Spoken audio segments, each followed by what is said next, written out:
Devocional Diário Café com Deus Pai por Júnior Rostirola, 21 de junho. Tenha uma nova atitude. Enquanto ela continuava a orar diante do Senhor. Livro de 1 Samuel capítulo 1 versículo 12a. Estamos no início de uma nova estação. Talvez até que muitas coisas não aconteceram na sua vida. Não porque Deus não quis que acontecessem, mas porque você não tomou as atitudes corretas. Talvez você não tenha agido como deveria agir.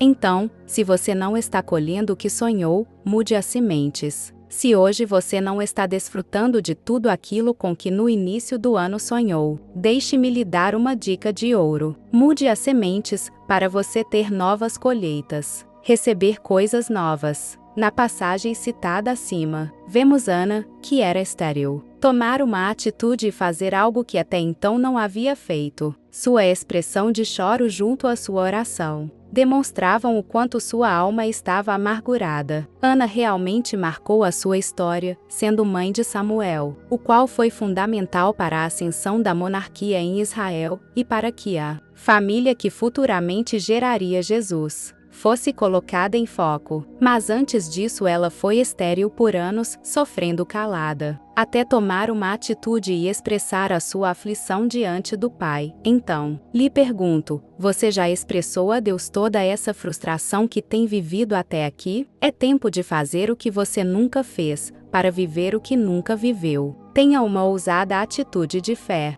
Compartilhe com Deus as suas aflições e, com confiança nele, faça os planos para as bênçãos que virão. Assim como Ana, que, antes de receber o milagre, já apontou um destino para Samuel a serviço do pai.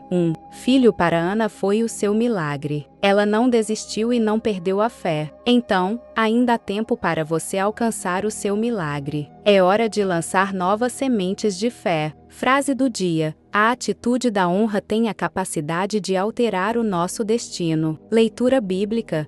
Livro de Atos capítulo 9, palavra-chave, atitude. Atos capítulo 9, a conversão de Saulo no caminho de Damasco. E Saulo, respirando ainda ameaças e mortes contra os discípulos do Senhor, dirigiu-se ao sumo sacerdote e pediu-lhe cartas para Damasco, para as sinagogas, a fim de que, se encontrasse alguns daquela seita, quer homens, quer mulheres, os conduzisse presos a Jerusalém. E, indo no caminho, aconteceu que, chegando perto de Damasco, subitamente o cercou um resplendor de luz do céu, e, caindo em terra, ouviu uma voz que lhe dizia: Saulo, Saulo, por que me persegues? E ele disse: Quem és, Senhor? E disse o Senhor: Eu sou Jesus, a quem tu persegues. Duro é para te recalcitrar contra os aguilhões. E ele, tremendo e atônito, disse: Senhor, que queres que faça? E disse-lhe o Senhor: Levanta-te e entra na cidade, e lá te será dito o que te convém fazer.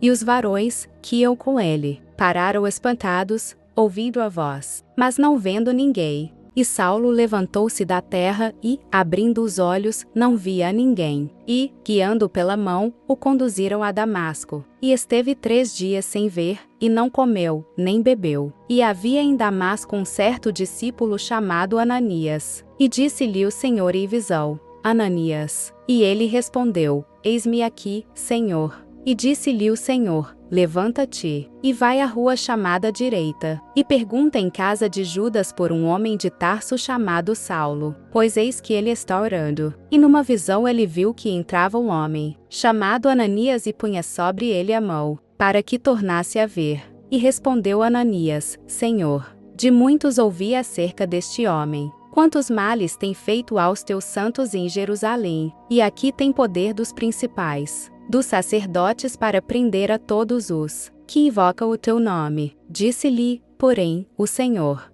Vai, porque este é para mim um vaso escolhido para levar o meu nome diante dos gentios, e dos reis, e dos filhos de Israel. E eu lhe mostrarei quanto deve padecer pelo meu nome. E Ananias foi, e entrou na casa, e pondo-lhe as mãos, disse: Irmão Saulo, o Senhor Jesus, que te apareceu no caminho por onde vinhas, me enviou, para que tornes a ver e sejas cheio do Espírito Santo. E logo lhe caíram dos olhos, como que umas escamas, e recuperou a vista. E, levantando-se, foi batizado. O perseguidor torna-se perseguido. E, tendo comido, ficou confortado. E esteve Saulo alguns dias com os discípulos que estavam em Damasco. E logo, nas sinagogas, pregava a Jesus, que este era o Filho de Deus. Todos os que o ouviam estavam atônitos e diziam: não é este o que em Jerusalém perseguia os que invocavam este nome? Para isso veio aqui, para os levar presos aos principais dos sacerdotes. Saulo, porém, se esforçava muito mais e confundia os judeus que habitavam em Damasco, provando que aquele era o Cristo. E, tendo passado muitos dias, os judeus tomaram conselho entre si para o matar. Mas as suas ciladas vieram ao conhecimento de Saulo, e, como eles guardavam as portas, tanto de dia como de noite, para poderem tirar-lhe a vida, tomando-o de noite os discípulos, o desceram, dentro de um cesto, pelo muro. E, quando Saulo chegou a Jerusalém, procurava ajuntar-se aos discípulos, mas todos o temiam, não crendo que fosse discípulo. Então, Barnabé, tomando consigo, o trouxe aos apóstolos, e lhes contou como no caminho ele vira ao Senhor. E este lhe falara, e como em Damasco falara ousadamente no nome de Jesus, e andava com eles em Jerusalém, entrando e saindo, e falava ousadamente no nome de Jesus,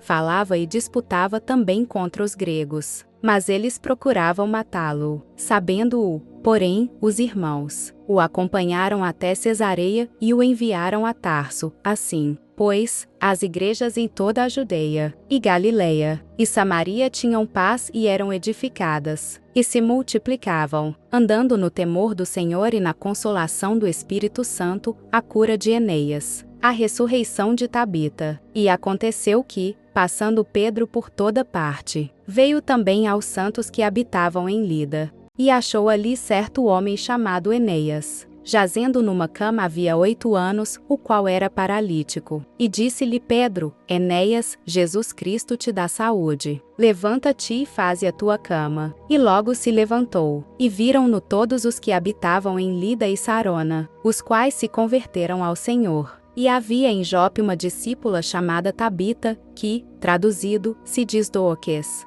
Esta estava cheia de boas obras e esmolas que fazia. E aconteceu, naqueles dias, que, enfermando ela, morreu. E, tendo-a lavado, a depositaram num quarto alto. E, como Lida era perto de Jope, ouvindo os discípulos que Pedro estava ali, lhe mandaram 2 varões, rogando-lhe que não se demorasse em vir ter com eles. E, levantando-se Pedro, foi com eles. Quando chegou, o levaram ao quarto alto, e todas as viúvas o rodearam, chorando e mostrando as túnicas e vestes que Dóocas fizera quando estava com elas. Mas Pedro, fazendo-a sair a todas, pôs-se de joelhos e orou. E, voltando-se para o corpo, disse: Tabita, levanta-te. E ela abriu os olhos e, vendo-a Pedro, assentou-se. E ele, dando-lhe a mão, a levantou e, chamando os santos e as viúvas, apresentou-lhe a viva. E foi isto notório por toda a Jope, e muitos creram no Senhor.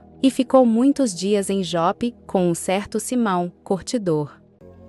Se você tem gostado do conteúdo desse canal, não se esqueça de deixar o seu like, se inscrever e compartilhar esse vídeo com quem você ama. Te espero no próximo vídeo. Até lá!